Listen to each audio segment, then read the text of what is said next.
О культуре, туризме, в том числе, рассказал в интервью нашей коллеге Алене Кулешовой президент Абхазии. В рамках прошедшего на прошлой неделе Петербургского международного экономического форума Бадра Гумба обозначил план республики на будущее, а также выделил проблемы, над устранением которых уже работает. Давайте посмотрим.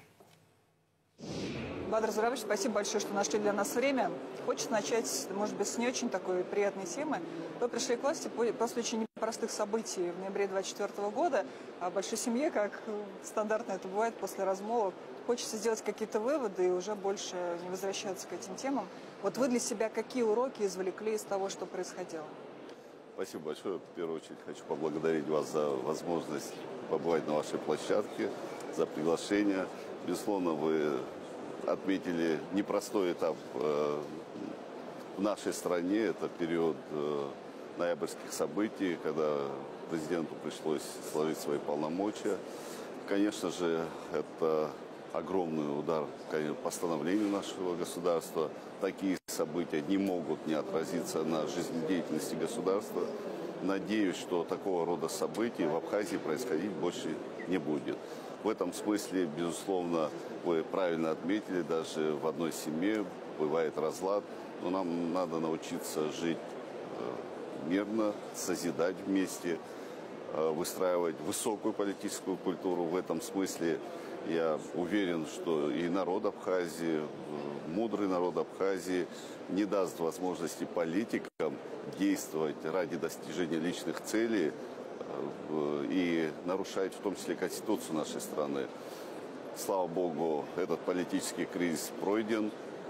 Мы начинаем этап дальнейшего становления, развития нашего государства. Новая страница, да? Новая страница в нашей истории, которую мы обязательно используем в рамках своих возможностей ради достижения главных целей. Созидания в нашем обществе, улучшения качества жизни граждан нашей страны. И это самое главное наше направление. Вы неоднократно подчеркивали в интервью важность отношений с Россией.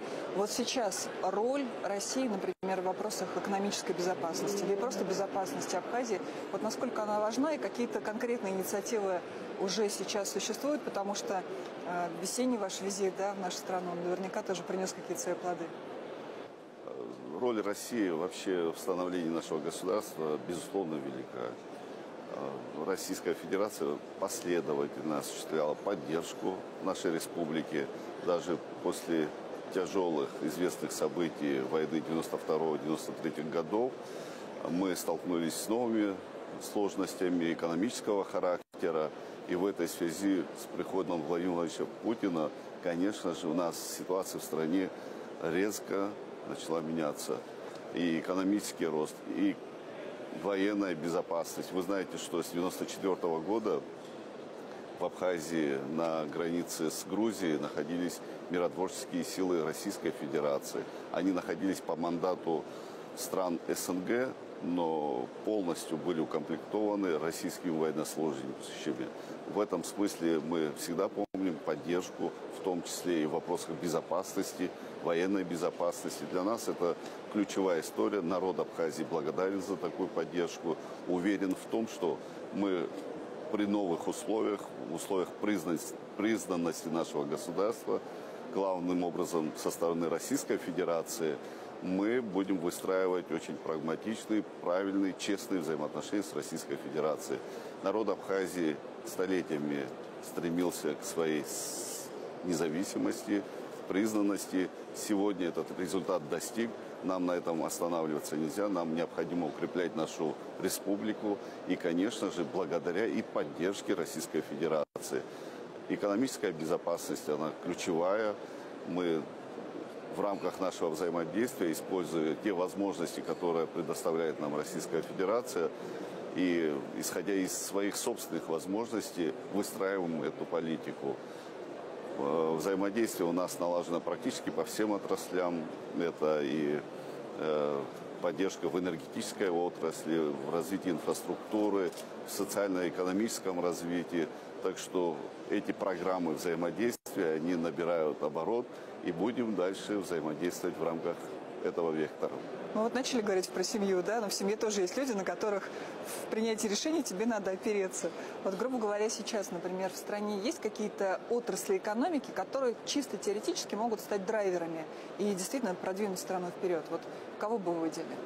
Ну, откровенно говоря, вы, наверное, все прекрасно знаете потенциал Абхазии. Это в первую очередь туристическая отрасль, то, что мы развиваем, в том числе и собственными силами, и при поддержке наших российских коллег. Вы знаете, что основные инвестиции в нашу экономику как раз-таки приходят в рамках туристической сферы. Ну и, конечно же, туризм – это локомотив экономики, мы так и воспринимаем. Это развитие сельского хозяйства и ряда других ключевых направлений. В этом смысле мы обязательно пошагово будем действовать в рамках развития нашей главной основной отрасли. Значит, сегодня у нас есть такие программы, как развитие малого и среднего предпринимательства. Бюджет Абхазии на 95% формируется людьми активными, которые занимаются предпринимательской деятельностью. Именно налоги, собранные в рамках этой деятельности, позволяют существовать государству. Мы понимаем, что предпринимательство – это важное направление, и мы дальше будем оказывать поддержку как малому, среднему предпринимательству, так и, конечно, крупным компаниям, которые сегодня действуют на территории Абхазии. Вот сейчас к туризму еще вернемся, но вот то, что касается энергетического сектора Абхазии, который, безусловно, очень важен, потому что люди, даже которые не очень хорошо разбираются в проблематике Абхазии, они часто говорят, а что там с энергетическим сектором, что с ним будет дальше? Вот здесь какие-то подвижки уже есть? Да, значит, проблемы в энергоотрасли давно вышли за пределы нашей республики. Широкая повестка да, уже, да? Проблемы известны в энергетике. К сожалению, за 30 лет нам удалось сохранить то, что было, но в рамках развития это стоит определенных серьезных инвестиций. То наследство, которое мы сегодня имеем, оно требует реального финансового вложения в условиях тяжелых, непростых экономических возможностей Абхазии. Это реализовать сложно. В этой связи, конечно же, опять-таки мы рассчитываем на наших российских коллег. Мы выходили с инициативой оказать поддержку в ряде инициатив в рамках реорганизации энергоотрасли. И, конечно же, мы сами будем развивать. У нас есть определенные проблемы собираемости за потребленную электроэнергию и ряд других проблем, которые мы уже сегодня начали решать. Вот если опять-таки сослаться на те ноябрьские события, вы помните, что в рамках этих событий у нас проблема и с энергетикой определенная была, когда 10-11 часов страна сидела без света. Да. Ни о каком развитии и становлении государства, сохранении ее безопасности экономической говорить не приходится тогда, когда нет главного инструмента энергетики. В этом смысле мы нацелены на создание дополнительных условий для улучшения энергетической ситуации в стране. Начали говорить коротко сначала про туристическую отрасль. Безусловно, сейчас высокий туристический сезон. Ситуация у нас, сейчас пытаюсь подобрать это литературное слово, очень разная на Черноморском побережье. И некоторые направления, которые были приоритетны для наших сограждан, они сейчас частично ограничены, скажем так. Вам нравится, как развивается туристическая отрасль в Абхазии? Или вот в каких-то мечтах есть действительно мысли сделать это совершенно по-другому, вывести на какой-то другой уровень? Вы знаете, сказать, что доволен ли я туристической отраслью, конечно же, нет. Нам есть куда расти, есть возможности развиваться. Ну и, конечно же, если вспоминать то, как мы начинали послевоенный период, когда мы с надеждой смотрели на туриста, который приехал в Абхазию, и он был там один. Для нас это была надежда на будущее, что людей, посещающих Абхазию, будет очень много. Да? А сегодня действительно так и происходит. Сегодня туристический поток в Абхазию неуклонно растет. Мы сами создаем дополнительные условия для развития туристической отрасли, индустрии. В этом смысле, конечно же, те ограничения, которые сегодня есть для россиян в рамках посещения других стран, мы скрывать не будем. Мы попытаемся использовать, привлечь к нам в страну. Ну, что стесняться, конечно. Да, привлечь к нам в страну россиян, тем более и ментально, и духовно, и культурно мы очень близки. Мы говорим на одном языке, мы думаем одинаково. И в этом смысле, помимо природно-климатических условий, которые Абхазия может предоставить, необыкновенная страна, конечно, абсолютно. Действительно. А также мы и можем, значит, без проблем общаться, взаимодействовать, культурно обогащаться. В этом смысле мы и дальше будем развивать наши взаимоотношения, но необходимо привлечь, создать дополнительные условия. Что мы делаем для развития дополнительных условий? Конечно же, мы нацелены на строительство новых объектов размещения, комфортных, где наши отдыхающие могут себя чувствовать комфортно, предоставлять им серьезный сервис услуг.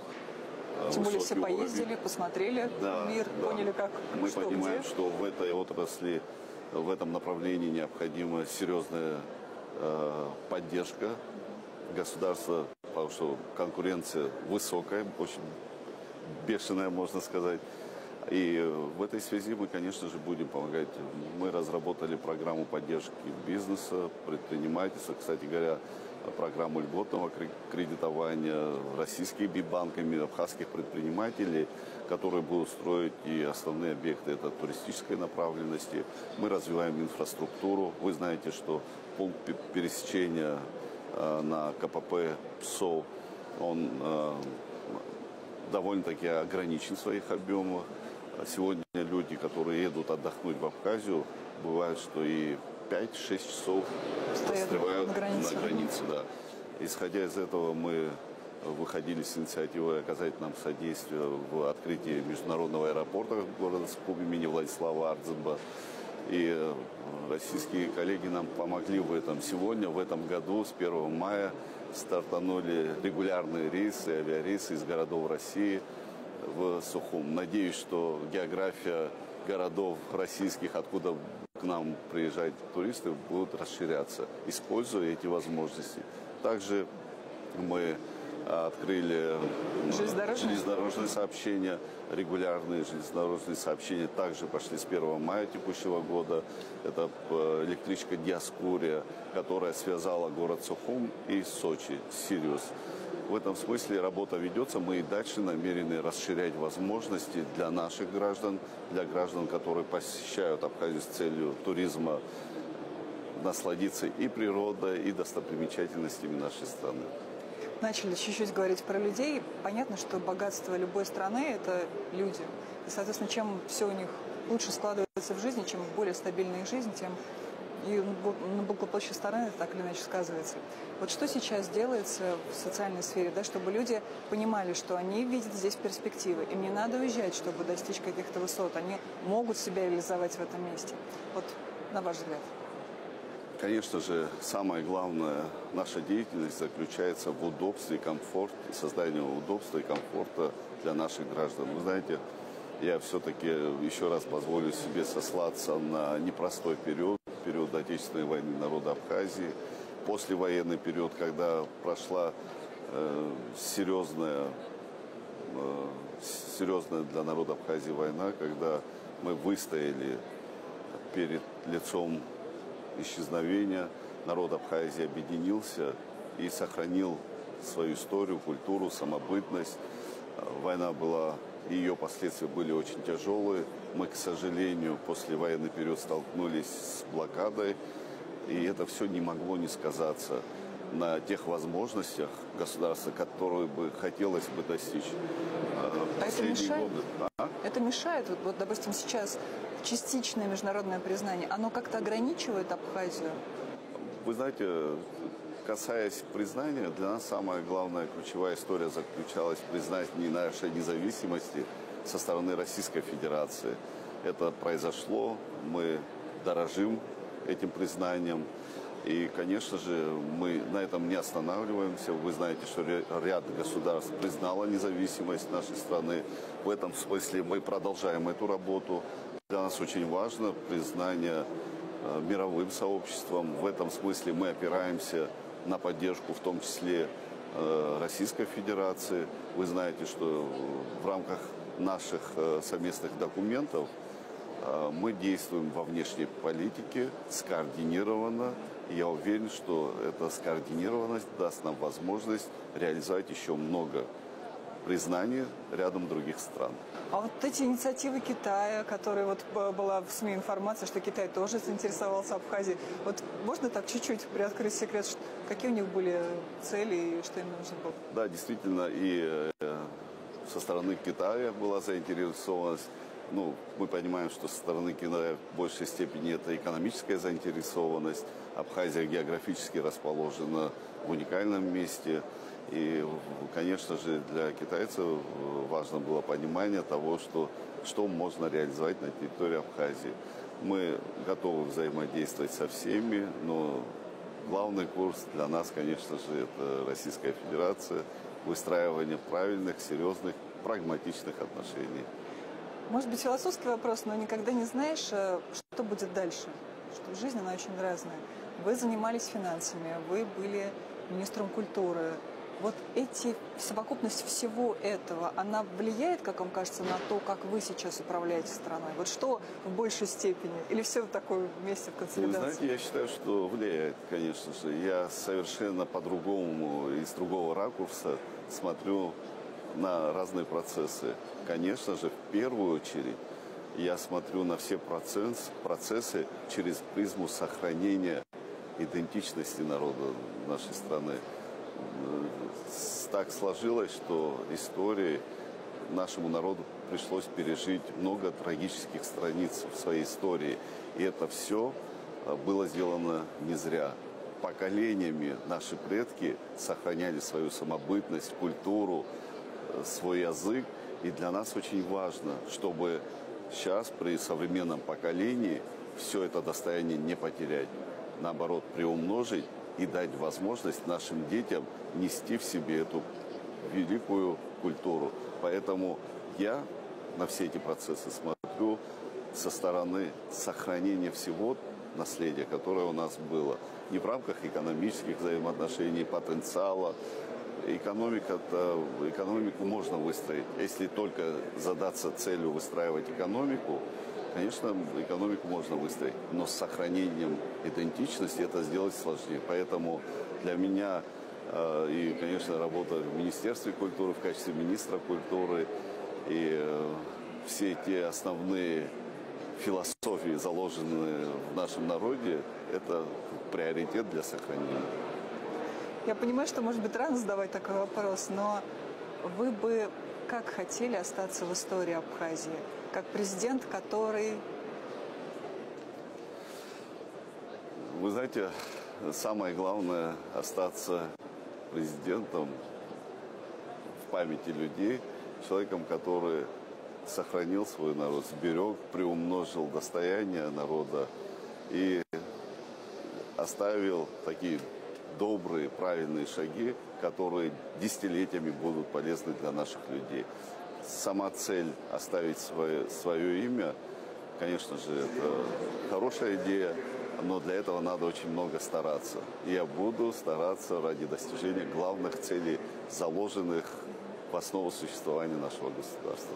Бадыр Запарович, спасибо вам огромное. Вам замечательных встреч на форуме. И, конечно, чтобы все это принесло только пользу Спасибо вашей вам стране. большое. И спасибо огромное за интервью. Спасибо. Благодарю.